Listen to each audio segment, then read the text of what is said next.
Anyway, so great album. But what I thought was worth mentioning, we sort of bagged Rolling Stone a lot last week. Yeah. I did find it interesting that the US edition of Rolling Stone have given this album a 4.5-star review. And I might just talk to Cameron now and make a little point for everyone.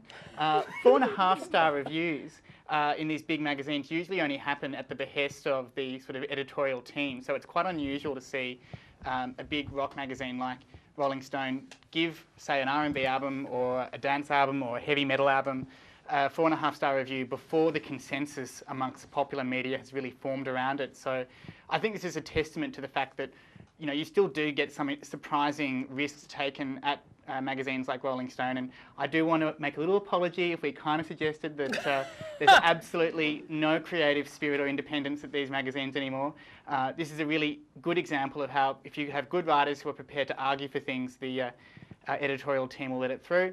But, you know, also, maybe it's just that I like this review because it agrees with me, which I tend to like people that agree with me. So. But don't you wish more magazines or more writers would just give 0 and 5 stars when, you know, their gut tells them that they want to? And I don't really understand what is truly at stake. I mean, like, maybe you can tell me what is at stake if they give it a 5-star review.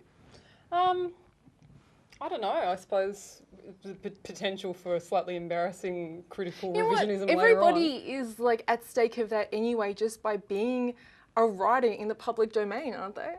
Yeah. I think especially though when you've got a generalist magazine like Rolling Stone, they want to feel at the end of the year like they represent sort of the consensus of critical opinion. But what that really means is that they sort of chase after critical opinion like a dog barking after a passing car, rather than actually coming up with anything interesting. And that's the real challenge for print media generally, is how to remain at the forefront when it really does want to also command the centre at the same time. Do you think that people read magazines because they just want to take opinions, like just co-opt opinions and be able to pass them off as their own though? Yeah, I think there is some of that, and I think there's also an element too in a lot of mainstream I know press. that's really cynical and reduces all human beings to, like, you know, brainless scum. Like, I don't want to do that, especially, like, you know, on live TV. But at the same time, you know, I just wonder, like, you know, is that why people? I think there's also an element too of reviews being considered a buyer's guide to a certain degree. I mean, Tim and I both review singles, and I know when I started there was kind of a sense that you should review things that can be bought. I mean, I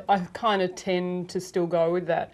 Now you're having things like free downloads and stuff, so in theory it's still available, but there is a sense that you're governed by the idea that music is a kind of consumable rather than it being writing for the sake of writing, you know, and your opinion for the sake of it being your opinion.